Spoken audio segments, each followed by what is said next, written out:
Ladies and gentleman, ಕರ್ನಾಟಕದಲ್ಲಿ ಮುಖ್ಯಮಂತ್ರಿ ಪಟ್ಟದ ಬದಲಾವಣೆ ಯಾವ ಹಂತಕ್ಕೆ ಬಂತ? ಹಾಗಾದ್ರೆ ಡಿ ಕೆ ಶಿವಕುಮಾರ್ ಯಾವುದೇ ಕಾರಣಕ್ಕೂ ಬಿಟ್ಟು ಕೊಡಲ್ಲ ಅನ್ನೋ ಥರ ಹೋರಾಟವನ್ನು ಬಿಟ್ಟು ಕೊಡಲ್ಲ ಮುಖ್ಯಮಂತ್ರಿಯಾಗುವವರೆಗೂ ಅಂತ ಹೇಳಿ ಏನು ಹೋರಾಟ ಮಾಡ್ತಿದ್ದಾರೆ. ಮತ್ತೊಂದು ಕಡೆ CM ಸಿದ್ದರಾಮಯ್ಯ ಸ್ಥಾನವನ್ನೇ ಬಿಟ್ಟು ಕೊಡಲ್ಲ, ನೀವೇನು ಹೋರಾಟ ಮಾಡಿ ಏನು ಮಾಡ್ಕೋತೀರಾ ಅನ್ನುವಂತಹ ಪಟ್ಟನ್ನು ಹಿಡಿದಿದ್ದಾರೆ. ಈ ಮಧ್ಯದಲ್ಲಿ ಹೈಕಮಾಂಡ್ ಎಂಟ್ರಿ ಆಗಿದೆ. CM ಸಿದ್ದರಾಮಯ್ಯನವ್ರಿಗೆ ಹೇಳಿದೆ ಮುಖ್ಯಮಂತ್ರಿ ಸ್ಥಾನವನ್ನು ಬಿಟ್ಟು ಕೊಡಬೇಕಾಗಬಹುದು, ತಯಾರಿರಿ ಅಂತ. ಹಾಗಾದರೆ ಹೈಕಮಾಂಡ್ ಎದುರಿಗೆ ಮುಖ್ಯಮಂತ್ರಿ ಸಿದ್ದರಾಮಯ್ಯನವರು ಕಂಡೀಷನ್ ಅಪ್ಲೈ ಅಂತ ಹೇಳಿದ್ದಾರೆ, ಷರತ್ತುಗಳನ್ನು ಹಾಕಿದ್ದಾರೆ. ಹಾಗಾದರೆ ಏನು ಅವು ಷರತ್ತುಗಳು? ಹೈಕಮಾಂಡ್ಗೆ ಸುರ್ಜೇವಾಲಾ ಅವರ ಜೊತೆಗೆ ಮಾತನಾಡಿರುವಂಥ CM ಸಿದ್ದರಾಮಯ್ಯ ಹಾಕಿರುವ ಸವಾಲುಗಳು ಏನು? ಹಾಗಾದರೆ ಎಕ್ಸ್ಕ್ಲೂಸಿವ್ ರಿಪೋರ್ಟ್ ಫೋಕಸ್ ಟುಡೇಯಲ್ಲಿ ನೆಲ ಜಲ ಭಾಷೆಗಾಗಿ ಪ್ರಾಮಾಣಿಕ ಪತ್ರಿಕೋದ್ಯಮ. ನಾನು ಹೇಮಂತ್.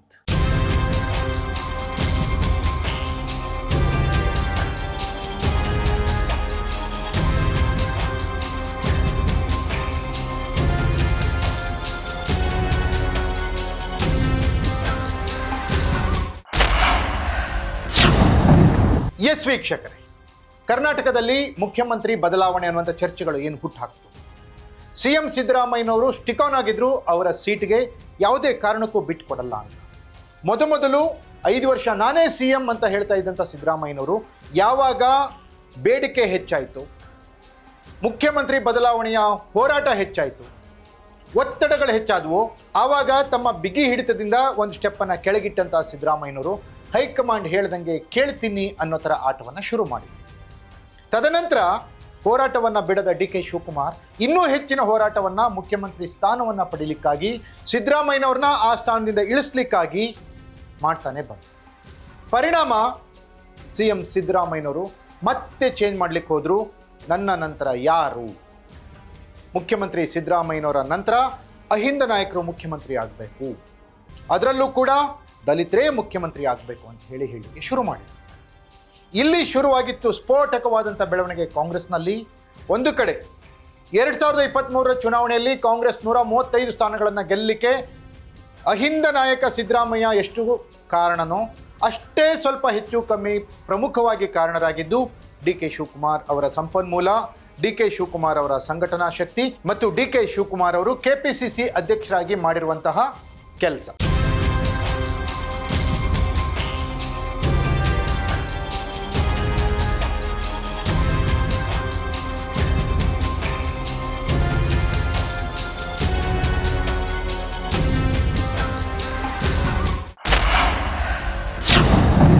ದಿನದ ಸುಮಾರು 16ರಿಂದ 18 ಗಂಟೆಗಳ ಕಾಲ ರಾಜ್ಯವನ್ನು ಸುತ್ತಿ ಕಾಂಗ್ರೆಸ್ಸನ್ನು ಅಧಿಕಾರಕ್ಕೆ ತಂದಂಥ ಡಿ ಕೆ ಶಿವಕುಮಾರ್ 2.5 ವರ್ಷಗಳ ನಂತರ ಮುಖ್ಯಮಂತ್ರಿ ಸ್ಥಾನವನ್ನು ಪಡೆದೇ ತೀರ್ತೀನಿ ಅಂತ ಹಠಕ್ಕೆ ಬಿದ್ದಿದ್ರು. ಆದರೆ ಯಾವುದೇ ಕಾರಣಕ್ಕೂ ಬಿಟ್ಟು ಕೊಡಲ್ಲ ಅಂತ ಹೇಳಿ ಸಿದ್ದರಾಮಯ್ಯನವರು ಹಠಕ್ಕೆ ಬಿದ್ದಿದ್ರು. ಇವರಿಬ್ಬರ ಹಠದಲ್ಲಿ ಕಾಂಗ್ರೆಸ್ ಹೈಕಮಾಂಡ್ ಪೀಕಲಾಟ ಶುರುವಾಗಿತ್ತು. ರಾಹುಲ್ ಗಾಂಧಿಯವರು ಡಿ ಕೆ ಶಿವಕುಮಾರ್ ಅವರಿಗೆ ಅಪಾಯಿಂಟ್ಮೆಂಟನ್ನೇ ಕೊಡಲಿಲ್ಲ ಮೀಟ್ ಆಗಲಿ. ಸಿದ್ದರಾಮಯ್ಯನವರು ಅವರವರ ಕೆಲಸಗಳನ್ನು ಹೈಕಮಾಂಡ್ ಹತ್ರ ಮಾಡಿಸ್ಕೊಂಡು ಬಂದರು. ಈ ಎಲ್ಲದರ ಮಧ್ಯದಲ್ಲಿ ಡಿ ಕೆ ಶಿವಕುಮಾರ್ ಪರವಾಗಿ ಸ್ಟ್ರಾಂಗ್ ಆಗಿ ನಿಂತಹ ಹೈಕಮಾಂಡ್ನ ನಾಯಕ ಸುರ್ಜೇವಾಲಾ ಮುಖ್ಯಮಂತ್ರಿಗಳಿಗೆ ವಿಷಯವನ್ನು ಮುಟ್ಟಿಸಿದ್ದಾರೆ ಅನ್ನುವಂಥ ಮಾಹಿತಿ ಲಭ್ಯವಾಗಿದೆ. ಸುರ್ಜೇವಾಲಾ ಮಾತಿಗೆ ಸಿದ್ದರಾಮಯ್ಯನವರು ಒಂದು ಕಂಡೀಷನ್ ಹಾಕಿದ್ದಾರೆ, ಷರತ್ತುಗಳನ್ನು ಹಾಕಿದ್ದಾರೆ. ಮುಖ್ಯಮಂತ್ರಿ ಸ್ಥಾನವನ್ನು ಬಿಟ್ಟು ಇಳಿಬೇಕು ಅಂದರೆ ಕಂಡೀಷನ್ಸ್ ಅಪ್ಲೈ ಅಂದಿದ್ದಾರೆ. ಹಾಗಾದರೆ ಆ ಷರತ್ತುಗಳೇನು? ಎಸ್ ವೀಕ್ಷಕರೇ, ಆ ಷರತ್ತುಗಳ ಬಗ್ಗೆ ನೋಡೋದಾದರೆ, ಓಕೆ, ಮುಖ್ಯಮಂತ್ರಿ ಸ್ಥಾನವನ್ನು ಬಿಟ್ಟು ನಾನು ಇಳಿಬೇಕು ಅಂದರೆ ಯಾವ ಕಾರಣಕ್ಕೆ ಇಳಿಬೇಕು, ಕಾರಣವನ್ನು ಹೇಳಿ ನೀವು ಬಹಿರಂಗಪಡಿಸಿ.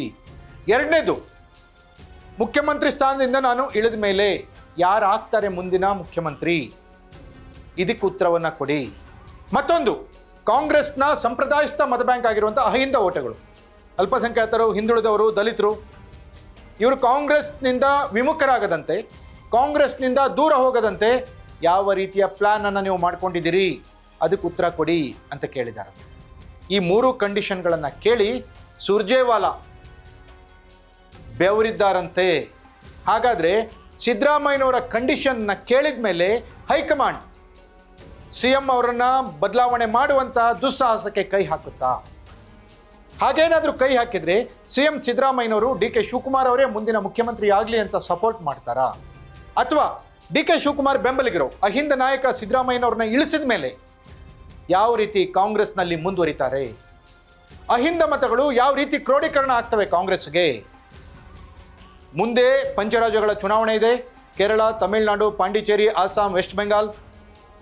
ಆ 5 ರಾಜ್ಯಗಳಲ್ಲಿಯೂ ಕೂಡ ಅಹಿಂದ ಮತಗಳು ನಿರ್ಣಾಯಕ.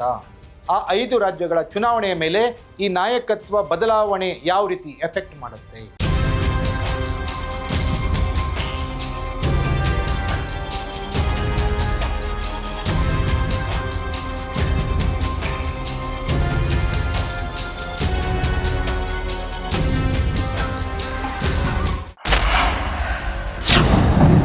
ಸಿಎಂ ಸಿದ್ದರಾಮಯ್ಯ ಕಂಡೀಷನ್ಸ್ಗೆ ಹೈಕಮಾಂಡ್ ಉತ್ತರ ಹೇಳುತ್ತಾ?